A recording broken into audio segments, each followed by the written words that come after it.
우리에게 주신 하나님의 말씀은 로마서 8장 26절에서 28절입니다.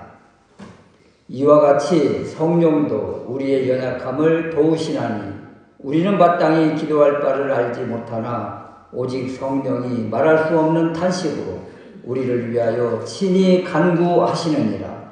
마음을 감찰하시는 이가 성령의 생각을 아시나니 이는 성령이 하나님의 뜻대로 성도를 위하여 친히 간구하심이니라. 우리가 알거니와 하나님을 사랑하는 자 곧 그의 뜻대로 부르심을 입은 자들에게는 모든 것이 합력하여 선을 이루느니라. 아멘. 오늘 말씀 8장 26절에서 28절 말씀을 통해서 도우시는 성령님이라는 제목으로 말씀을 드리려고 합니다. 오늘 말씀은 많은 이들이 암송하고 애용하는 그리고 사랑을 받는 말씀이잖아요. 26절 말씀에 보면 이와 같이 성령도 우리의 연약함을 도우시나니 우리는 마땅히 빌 바를 알지 못하나 오직 성령이 말할 수 없는 탄식으로 우리를 위하여 친히 간구하시느니라. 우리가 얼마나 많이 읽은 말씀이에요. 또 28절 말씀에 보면 우리가 알거니와 하나님을 사랑하는 자 곧 그 뜻대로 부르심을 입은 자들에게는 모든 것이 합력하여 선을 이루느니라. 성령님에 대한 말씀입니다.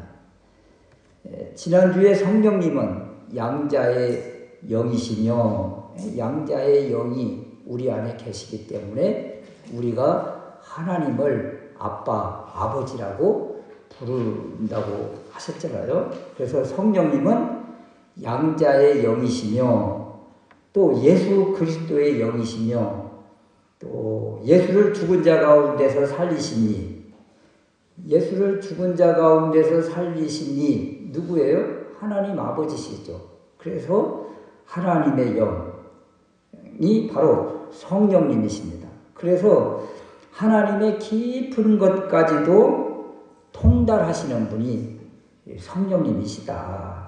그렇다면 이 성령님이 우리를 위해서 하시는 일이 무엇일까? 오늘 말씀을 통해서 깨닫고 그 성령님의 통치하심에 또 성령님의 이끄심에 순종하고 성령님의 도우심을 받는 우리가 될 수 있으시기를 주님의 이름으로 축원합니다. 첫 번째는 성령님은 우리의 연약함을 도우십니다. 26절 말씀에 이와 같이 성령도 우리 연약함을 도우시나니 우리의 연약함을 도우시는데 그렇다면 우리의 연약함이 무엇인가 이런 거예요. 우리의 연약함을 도우시는데 우리의 연약함이 무엇일까? 17절 후반절에 보면 우리가 그와 함께 영광을 받기 위하여 고난도 함께 받아야 할 것이니라. 영광을 받기 위해서 고난이 필수처럼 이렇게 보입니다. 그래서 고난을 통과해야 영광 영화에 도달할 수 있다는 의미이기도 합니다. 또 18절 말씀에 보면 생각하건대 현재의 고난은 현재 당하는 고난이 있다는 것이잖아요. 현재의 고난은 장차 우리에게 나타날 영광과 좋게 비교할 수 없도다. 앞으로 나타날 우리에게 주어질 영광, 그것은 이 세상의 그 어떤 것과도 비교할 수 없는, 세상에서 비교 대상이 없는 그런 영광이라는 거예요. 그래서 이 영광을 아는 사람은 현재 당하는 고난을 넉넉히 이기고 이 고난을 통과하는 것 마땅하다, 당연하다 이렇게 생각하면서 고난이여 오라 그러는 거죠. 고난이여 오라. 그러나 실상은 어때요? 그래서 고난이 다 우리에게 닥쳤어요. 예? 우리가 믿음이 좋아 보일 때는 고난이 와라 담대하게 맞서서 싸워서 이기겠다고 호언장담하고 결심하고 결단했는데 막상 고난이 왔어요. 그러면 무섭고 불안하고 두렵고 떨리고 감당이 안 되는 것이죠. 현재 당하는 고통이, 고난이, 압박이, 질병이, 환난이 너무 심하기 때문에 감당하지 못하고 탄식하고 한숨 짓는 그런 모습이 우리의 실상이기도 하지요. 이것이 바로 우리의 연약함이라는 거예요. 우리의 연약함. 믿음으로 가야지, 기도해야지, 말씀에 참여해야지, 담대히 세상을 이겨야지 결단해보지만 몸도 약하고 정신도 약하고 영혼도 약하고 가진 것도 부족하고 그리고 약해서 극복하지를 못하는 것입니다. 이것이 바로 우리의 연약함이에요. 연약해서 이 고난 앞에서 그냥 너무도 쉽게 우리의 믿음이 위축된다는 것이죠. 또 우리의 연약함은 이것으로 끝이 아닙니다. 26절 중반절에 보면 우리는 마땅히 기도할 바를 알지 못하나 우리는 마땅히 기도할 바를 알지 못한다. 기도할 바를 알지 못해요.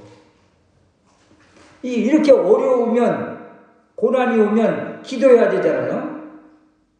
영적인 힘을 얻는 것은 기도밖에 없는데 이거 다 알고 있는데 막상 기도를 못해요. 기도를 어떻게 해야 될지 무슨 기도를 해야 될지를 모르는 것입니다. 그래서 어떤 일을 만나면 그냥 어찌할 바를 모르는 거예요. 성경의 그 유명한 지도자들도 마땅히 빌 바를 알지 못하는 모습이 나옵니다. 영적 거장들도 하나님께 기도하는데 하나님께서 원하시지 않는 기도를 해요. 그것은 기도할 바를 모르는 거예요. 무슨 기도를 해야 되는지를 정확히 모르는 거예요. 대표적으로 모세. 여러분 모세 하면 얼마나 대단한 영도자입니까? 하나님의 음성을 듣고 이끄심을 받은 사람이 모세 아닙니까? 그런데 노년에 하나님께 간절히 기도한 적이 있었어요. 저도 가나안 땅에 들어가고 싶다고. 모세도 가나안 땅에 가고 싶었어요. 그래서 하나님께 기도를 해요. 그런데 하나님의 응답은 아니다. 그냥 바라만 보고 결국 느보산에서 죽음을 맞이합니다. 여러분 이거 무슨 뜻입니까 여러분? 모세가 기도를 했어요. 그런데 그 기도가 하나님이 기뻐하시고 하나님이 원하시고 또 하나님의 뜻이 아닌 거예요. 그것을 기도하는 거예요. 그러니까 기도할 바를 그 당시에 그 내용이 기도할 내용이 아닌데 그걸 기도하고 있더라. 이런 것이잖아요. 바울도 마찬가지입니다. 질병을 놓고 간절히 3번이나 기도를 합니다. 그런데 하나님이 내 은혜가 내게 족하도다. 어찌 보면 질병 치유에 대한 기도에 대해서 하나님이 거부오사를 보이십니다. 그러니까 하나님이 원하시는 기도가 아닌데 사도 바울도 간절히 3번씩이나 기도를 해요.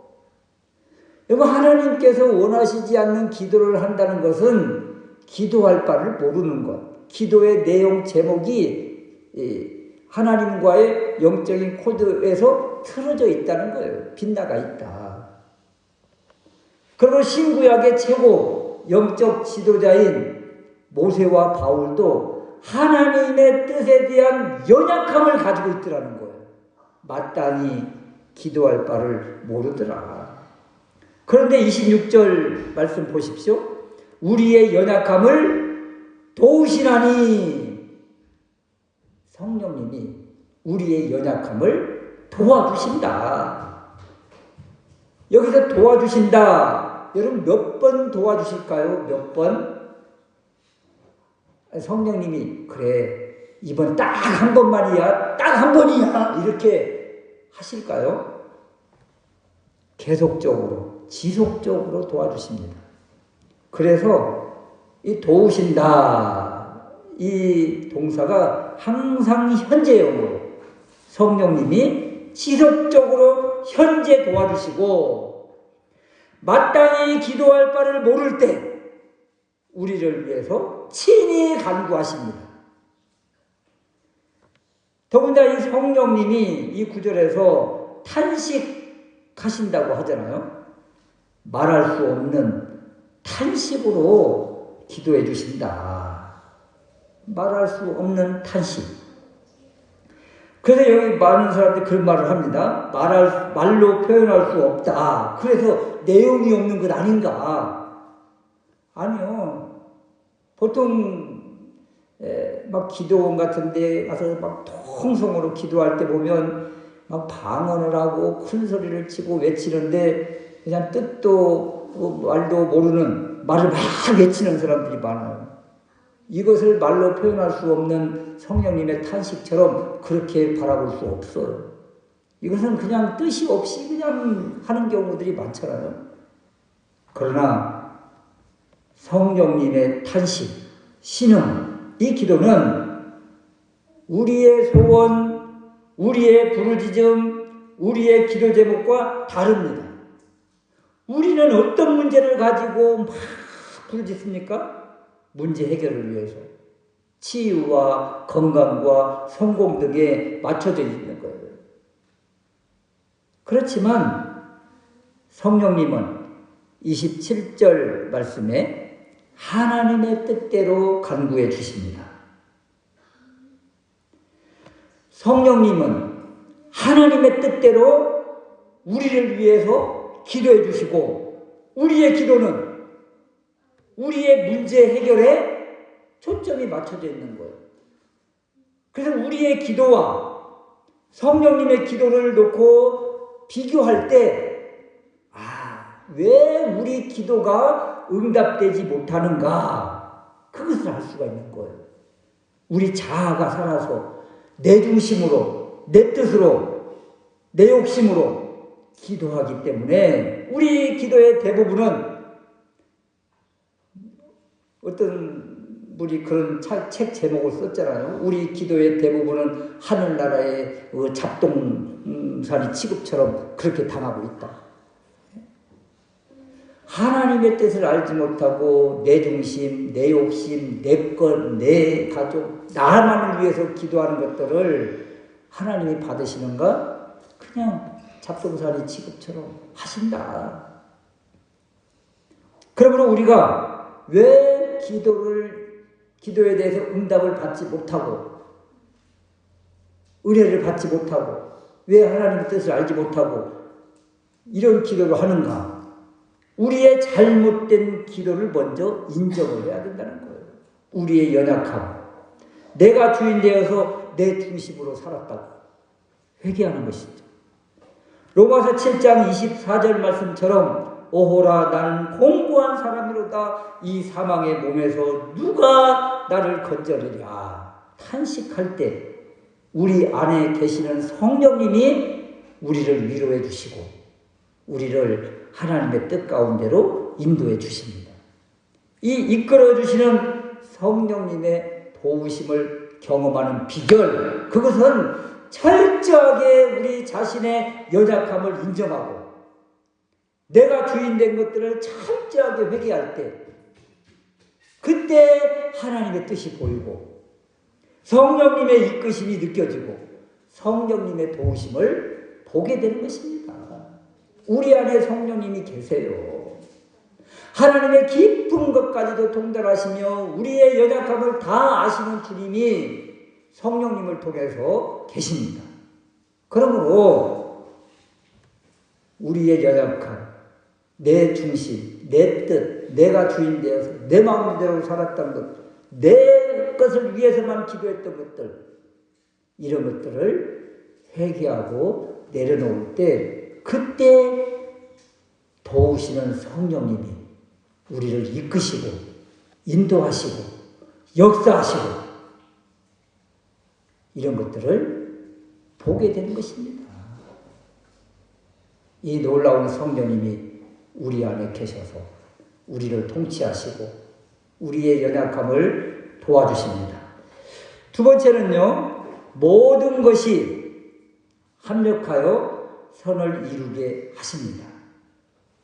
28절 말씀인데요. 우리가 알거니와 하나님을 사랑하는 자, 곧 그의 뜻대로 부르심을 입은 자들에게는 모든 것이 합력하여 선을 이루느니라.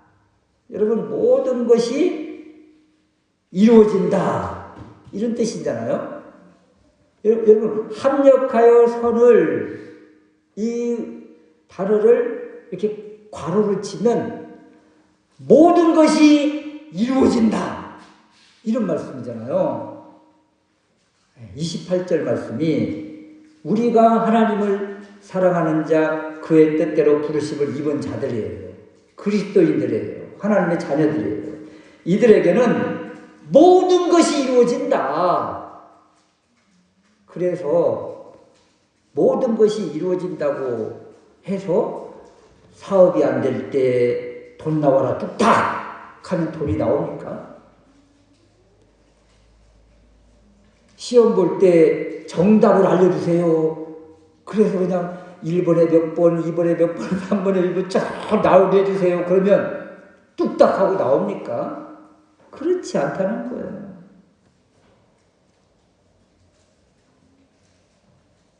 여기에 모든 것이 합력하여 선을 이룬다. 합력하여 선을 이룬다. 합력하여 선을 이룬다. 이것을 빼면 안 된다는 거예요. 저희들이 한참 젊었을 때 그 유명한 부흥 강사님 중에 한 분이 누구였는가 하면 원종수 권사님이란 분이 계셨어요. 서울대학교를 수석으로 들어가고 미국에 가서 의사가 되고 그래가지고 그냥 하나님이 지혜를 주신다, 지식을 주신다. 그래서 그냥 학부형들 대상으로, 학생들 대상으로 어마어마한 집회를 다니셨던 분이세요. 그분이 고등학교 때 꼴찌를 하다가 그냥 서울대를 들어가고 의사가 되고 박사가 되고 이런 분이거든요. 그런데 여러분, 그분이 어디 고등학교 출신인 줄 아세요? 대전고 출신이에요. 대전고를 우리가 잘 모르니까 그때 당시에 전고를 생각하면 돼요. 옛날 전고. 옛날 전고를 누가 들어가요? 이 중학교에서 1, 2등 하는 애들도 제대로 못 들어간 학교가 전고였어요, 옛날에. 그러니까 그분이 대전고에서 꼴찌를 했다고 해도 대전고를 들어가고 전고를 들어갈 정도라면 그 사람의 모든 실력은 중학교의 탑이었습니다. 탑. 그랬던 학생이 어느 날 이제 하나님의 뜻을 깨닫고 공부하기 시작하니까, 그런 기본기가 탄탄히 되어 있는 상태에서 시작하니까 그냥 하나님이 지혜를 활짝 더 열어주신 것이죠. 그럼 우리는 기본기도 없으면서 뚝딱뚝딱 다 해달라고 이런 식으로 기도하는 경우가 얼마나 많은가. 그래서 합력하여 선을 이룬다는 것은 여기에 우리가 기도하는 대로 모든 것이 다 뚝딱 하면서 우리의 소원대로 다 이루어진다, 이런 뜻이 아니에요. 28절 이 말씀은 하나님을 사랑하는 자, 그의 뜻대로 부르심을 입은 자들에게 원하는 대로 다 이루어진다, 만사형통되고 만병치료되고 그런 뜻이 아닙니다. 우리가 알거니와 알고 있는 것이 있잖아요. 확신하고 있는 것이 있습니다. 그것은 영광을 얻기 위해서 고난도 받아야 된다. 고난도 따라온다고 했습니다. 그럼 우리 하나님의 사람은 어찌 보면 고난이 왔다. 이 고난이라는 것이 하나님 믿는 사람의 표시, 하나님 백성의 증명서라고도 볼 수 있는 거예요.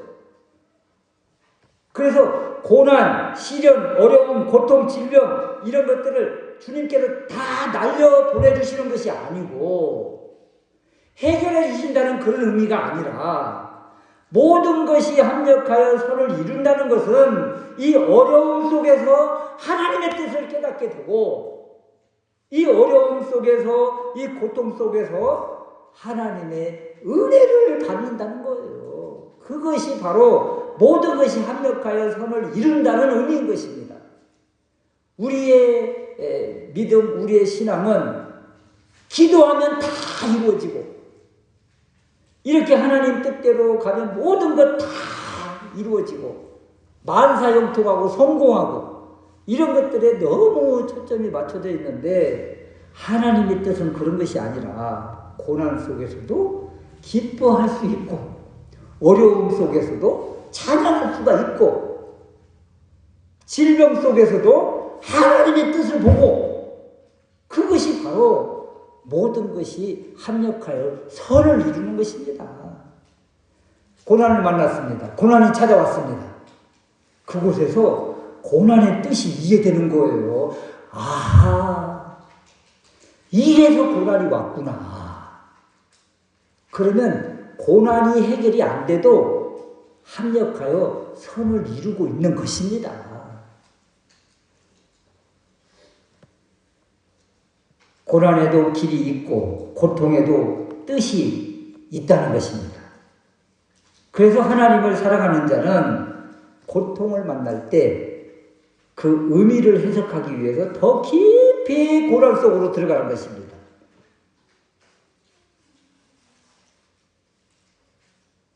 만약에 이것을 알지 못하고 원망하고 불평하고 하나님 어떻게 그러실 수 있느냐고 항변하고 하나님을 향해서 고개를 빳빳이 들고 살아계시면 한번 보자고 하면서 대드는 그런 모습이 더러 있다는 거예요. 만약에 그럴 때 그 고난 다음에 고난 넘어서 하나님이 예비하신 그 놀라운 어떤 것이 주어질 때 그때 얼마나 부끄럽겠습니까?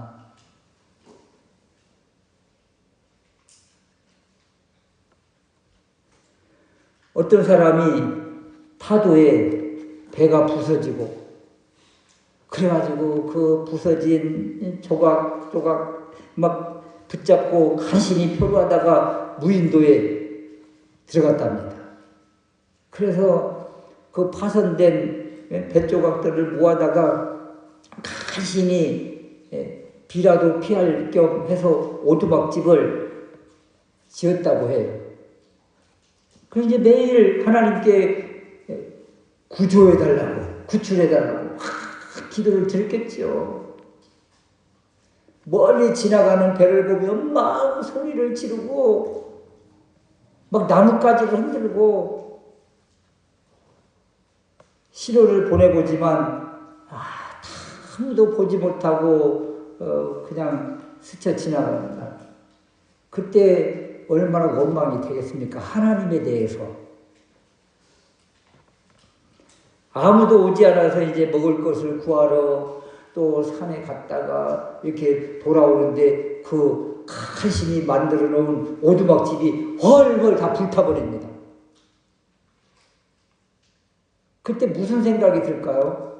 하나님을 향해서 원망하고 항변하고 이제 어디서 이제 이슬을 피하고 하면서 가슴을 치고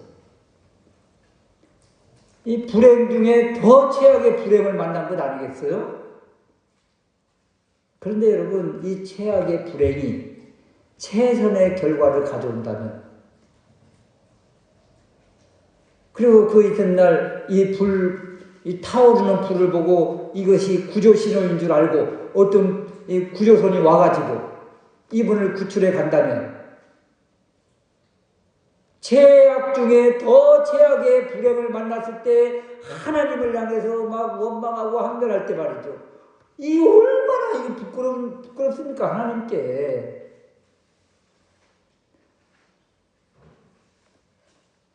이 극단적이기는 하지만 우리의 인생도 이런 경우가 너무 많다는 거예요.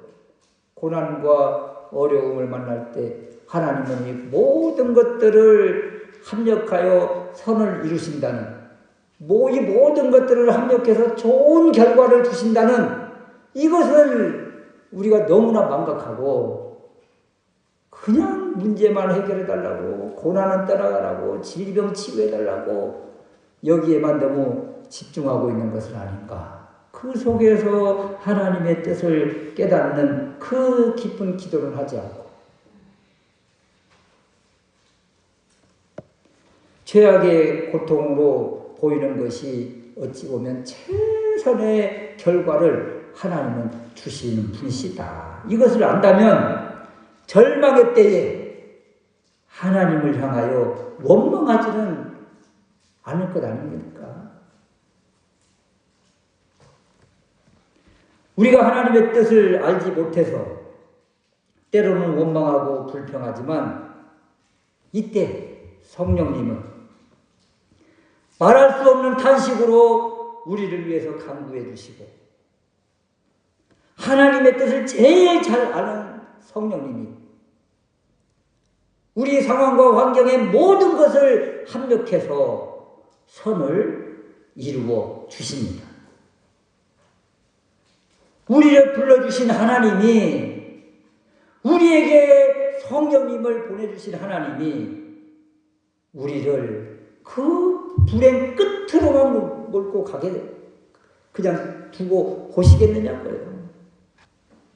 우리를 어디로 끌고 갈지 분명한 목적을 가지고 계시고 분명한 계획을 가지고 계신 분이 우리 하나님이십니다. 우리 사람의 인생의 계획은 수시로 변경하지만 수시로 바뀌어지지만 하나님의 계획은 완전한 계획이시다. 하나님의 계획은 시행착오가 없다. 그래서 18절 말씀에 현재의 고난은 장차 우리에게 나타날 영광과 비교할 수 없도다. 이 영광을 바라고 현재 당하는 고난을 넉넉히 이겨야 되겠다. 누구의 힘을 의지하고? 성령님을 의지하고 말입니다. 성령님의 탄식을 바라보면서 오늘 또 우리가 기억해야 돼요. 우리가 혹시 또 성령님을 근심시키고 탄식하게 하고 있지는 않는가? 성령님이 언제 탄식하실까요, 여러분? 우리가 하나님의 뜻을 모르고 내 뜻을 주장하고 내 고집을 앞세우고 하나님 왜 이렇게 하시느냐고, 또 왜 하나님 보여주시지 않느냐고, 왜 하나님 응답하시지 않느냐고 불만할 때 하나님의 영이신 성령님이 근심하시는 거예요. 우리가 하나님의 뜻을 좀 잘 알지 못하고 좀 기도를 좀 많이 하지 못하고 하나님의 뜻대로 잘 구하지 못하고 살지 못해도 그냥 하나님 안으로 들어가려고 우리의 전인격 모든 것들이 집중된다면 그냥 우리의 전인격을 하나님 품으로 온전히 던지기만 한다면 우리 안에 계신 성령님이 얼마나 기뻐하시겠는가. 우리가 이만큼 하나님을 향한 믿음이 적은 거예요. 믿음이 크면 클수록 우리가 하나님께 우리 자신을 던지는 것이 더 큰 것이죠. 우리 자녀들이 어릴 때 그러잖아요. 조금 멀리 높은 데 있어도 아빠가 받을게, 뛰어내려. 그러면 홀짝 뛰어내립니다. 그런데 이 아이들이 조금 머리가 커지면서 뛰어내려? 그럼 아빠 못 받을 텐데 감당이 되겠어? 그러면서 내가 내려갈게. 그래가지고 안 뛰어내려요. 그만큼 자아가 커버린 거예요. 우리가 하나님께 대해서 이렇게 온전한 믿음, 신뢰를 보이지 못하고 그냥 내 방식대로, 내 뜻대로, 내 계획대로 갈 때, 그때 성령님이 근심하시는 거예요. 성령님이 탄식하시는 거예요. 우리의 연약함을 아시지만 탄식하신다. 그러나 반대로 여러분, 우리가 하나님께 더 믿음으로 나아가고 기쁨으로 나아가고 찬양하고 주님을 의지할 때 성령님이 기뻐하시는 것입니다.